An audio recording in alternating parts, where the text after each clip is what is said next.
اللہ کے نبی صلی اللہ علیہ وسلم نے کہا کہ بہترین دعا اللہ کے نزدیک ہے اللہم انی اسألک المعافاۃ فی الدنیا والآخرہ، اللہ میرے لیے دنیا آخرت میں آسانی پیدا کر۔ ہوپ، کریج، آپٹمزم، ان چیزوں کو ساتھ رکھ کے چلیں، مایوس نہ ہوں، اللہ کی رحمت سے کبھی بھی ایک میننگ فل زندگی گزاریں، بامقصد زندگی گزاریں، اپنے آپ کو اچھے کاموں میں بیزی رکھیں، انسانیت کی خدمت میں بیزی رکھیں، ایسے کاموں میں بیزی رکھیں جس سے اللہ سبحانہ تعالیٰ خوش ہوتے ہیں، تو اللہ ضرور آپ پہ کرم کریں گے، رحم کریں گے۔ کئی ایسی سٹوریز، ان پہ غور کیا کریں۔ یوسف علیہ السلام کی سٹوری، سورہ یوسف کب نازل ہوئی؟ ایام الحزن، جب نبی صلی اللہ علیہ وسلم بہت زیادہ غم میں تھے، تو تب سورہ یوسف اللہ نے گفٹ دی اور کہا ہے نبی ہم تمہیں ایک سٹوری سناتے ہیں جس سے تمہاری ہیلنگ ہوگی، تمہاری تھیراپی ہوگی، یعنی تمہیں تقویت ملے گی۔ اور بہت خوبصورت لیسن سورہ یوسف سے ہیں، تو مختلف انبیاء کی سٹوریز پڑھیں، ان پہ غور کریں۔ اللہ نے انبیاء کو طرح طرح آزمایا۔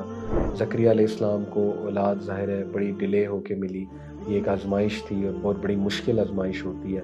ابراہیم علیہ السلام کو کس طرح کی آزمائشیں آئیں، مطلب ہم تو امیجن بھی نہیں کر سکتے۔ اسی طرح دیکھیں ایوب علیہ السلام کو بیماری سے آزمایا اللہ نے، نوح علیہ السلام کی آزمائش، یہاں تک کہ انہوں نے کہہ دیا کہ اللہ میں بے بس ہو گیا، میری مدد فرما دے، یعنی دیکھ لیجئے کتنی بے بسی ظاہر ہو رہی ہے۔ تو اسی طرح انی مسنی الضر وانت ارحم الراحمین، یا اللہ میں بے بس ہو گیا، بیماری نے مجھے گرا دیا ہے۔